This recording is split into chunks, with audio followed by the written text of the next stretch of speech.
შუაში გაყოფა და იქ გავლა, როგორც ჩანს. პირებას ხედავთ პოლიციელებსა და აქციის მონაწილეებს შორის. მოგაწოდოთ, აი კიდევ გადაანგრიეს, როგორც ჩანს ეს ხობები. თავად შენობაში სპეცრაზ სპეციალური საშუალება ავტომობილი ამ კადრებს ხედავთ ახლა თქვენ. ძალიან მთლიანად მოხსნილია ყველა ლოკაციიდან და გადასროლილია ეხლა ათონი.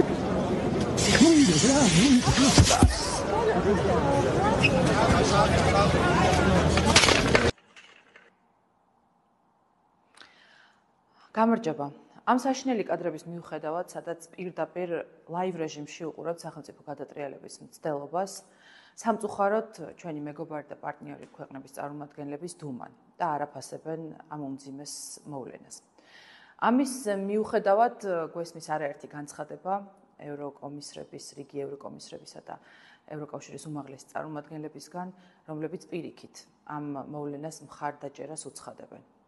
იმის პარალელურად, როდესაც ამერიკის შეერთებულ შტატებში ანტიფას და მსგავს ორგანიზაციებს ტერორისტებად აცხადებენ და გაცხოველებული ბრძოლა აქვთ გამოცხადებული მათ წინააღმდეგ, საქართველოში ანტიფას ადგილობრივი ქართული პროტოტიპის წახალისება და მხარდაჭერა მიმდინარეობს. ამ ვიდეოკასში მინდა ევროპის ერთ-ერთი ყველაზე მსხვილი პოლიტიკურ პარტიათა გაერთიანება IPP გაგაცნოთ და მისი განცხადება წაგიკითხოთ. ქართული ოცნების წარმომადგენლების მიერ ბოლოდროინდელი დაპატიმრებები და დევნის მუქარა მიზნად ისახავს ხალხის პროტესტის უფლების შეზღუდვას, პროდასავლური ოპოზიციის გაქრობას და საზოგადოებაში სრული შიშის დათესვას. მოუწოდებთ ევროკავშირს და მის წევრ სახელმწიფოებს დააწესონ მიზნობრივი სანქციები ბიძინა ივანიშვილისა და მისი ხელშემწყობი პირების მიმართ. წარმოგიდგენიათ, მაშინ, როდესაც მათთვის წოდებულმა პროევროპულმა პარტიამ კვირების წინ დაგვიანონსა სახელმწიფო გადატრიალება. იმზადებოდნენ ამ ყოველფრისთვის. დიდძალი ასაფეთქებელი იარაღი თუ სხვა საშუალებები იყო მობილიზებული ამ ყოველფრისთვის. 4 ოქტომბერს 4 საათზე კი შეიკრიბნენ. კიდევ ადგილზე ერთხელ კენჭი უყარეს სახელმწიფო გადატრიალების იდეას. გაემართნენ სახელმწიფო სტრატეგიული ობიექტის დასაკავებლად, შეიჭრენ პრეზიდენტის სასახლეში. ათეულობით პოლიციელი დაასახიჩრეს და სასწაულებრივად გადარჩა ერთ-ერთი მათგანი, გადაწვეს ყველაფერი. ამის ფონზე IPP-მ შეძლო და მოახერხა, რომ ქართული ოცნება მოძალადედ გამოეცხადებინა, ეს კრიმინალების დაჯგუფება კი მსხვერპლებად.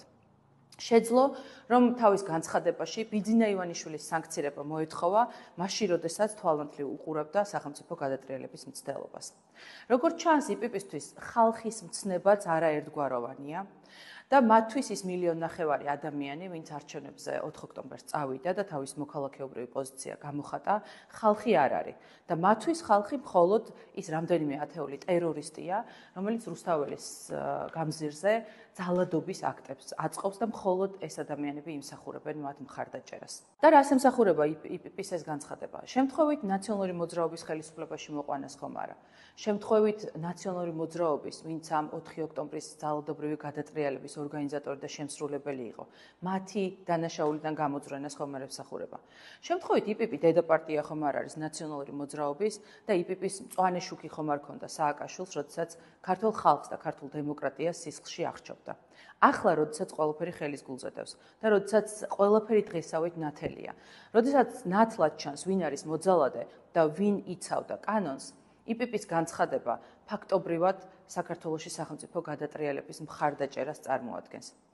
აბა ეცადეთ და ამის შემდგომ პოლიტიკის არქივებში იპოვეთ პოლიტიკური უტვიფრობის მეორე ასეთი მაგალითი.